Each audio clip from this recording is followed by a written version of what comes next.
Why do people listen to classical music? How do they use this art? We don't usually think about music from the point of view of the function it serves. We just listen. We either like the sounds or we don't, right? But if you're new to classical music, it's useful to be more consciously aware of how it can function in your life. So in this video, I'm going to talk about 4 ways people use music. 1. To luxuriate in an emotion.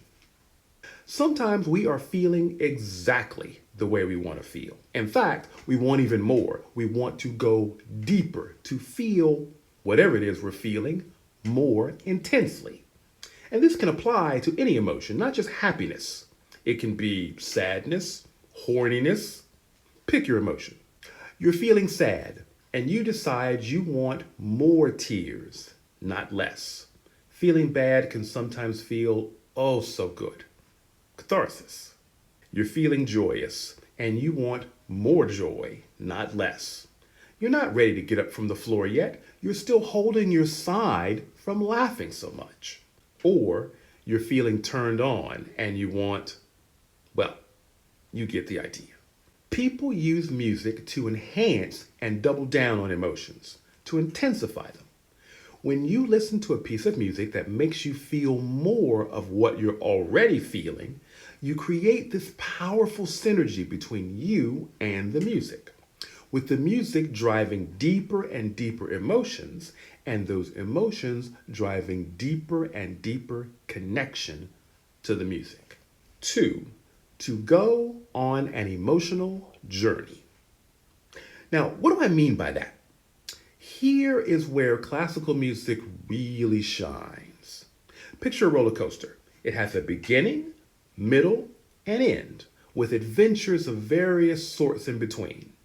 Sometimes the adventures are anticipatory, like when the roller coaster car is slowly climbing the hill and you're feeling every click of the train track as you inch your way up. Sometimes the adventures are suspenseful, like when the car is right at the top of the hill, right at the precipice, just before the inevitable adventure of the downhill slalom. What many people have found with really good classical music is that it can elicit an emotional roller coaster ride just as thrilling as your favorite ride at Disney. One moment, the music can be suspenseful, building drama. The next moment is melancholy, eliciting a tear. After that, it's chaotic and confused. And after that, glorious and stately, etc., etc. And in that way, a unique emotional ride is offered with each new composition.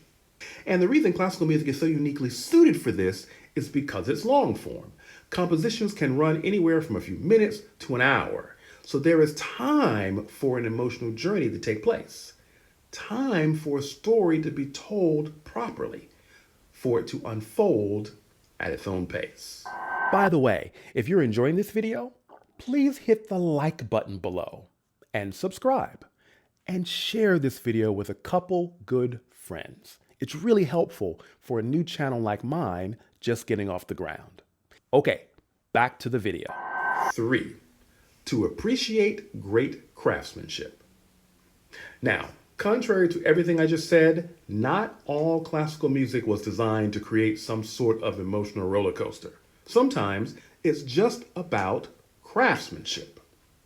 There were entire eras where the most important function of the music was not personal expression per se, rather adherence to predetermined conventions concerning style, beauty, elegance, and utility. The rules of composition were clear, and success was measured by the cleverness and originality shown in the execution of those rules. Composers were craftsmen, form and structure most important. So people often listen to this kind of music to appreciate the composer's writing skills, the catchiness and singability of the melodies, the beauty and style of the harmonies and textures, the cleverness of the way the different parts fit together. Beauty and delight are the results of great music like this. Think Mozart.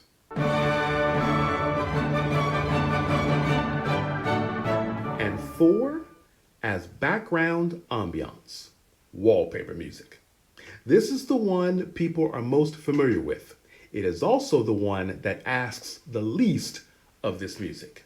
Pleasant sounds that chase away the silence, that keep you from having to listen to the hum of your refrigerator or your air conditioning unit. No sonic bumps, nothing in the music that draws attention to itself. Now, interestingly, some music was designed for this. And unfortunately, some music, because of extreme familiarity, has become this. The vast majority of the classical music big hits, the ones everyone's heard of, Mozart's Eine kleine Nachtmusik,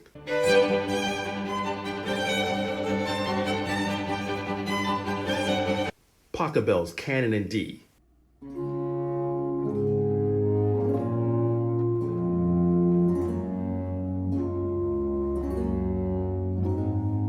almost all of Schubert's instrumental music,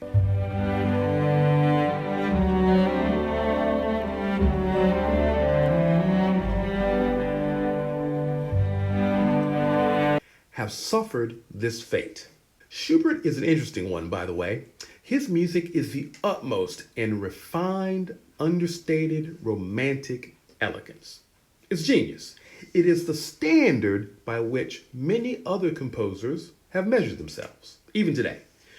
But because we've become so familiar with it, because we hear it in the elevator, in the department store where we're shopping, or on that playlist you use to help you go to sleep, great music melts away into our sonic background. Compositions of rare craft no longer register at all. After all, if you ride the roller coaster over and over again long enough, eventually you get used to the ride.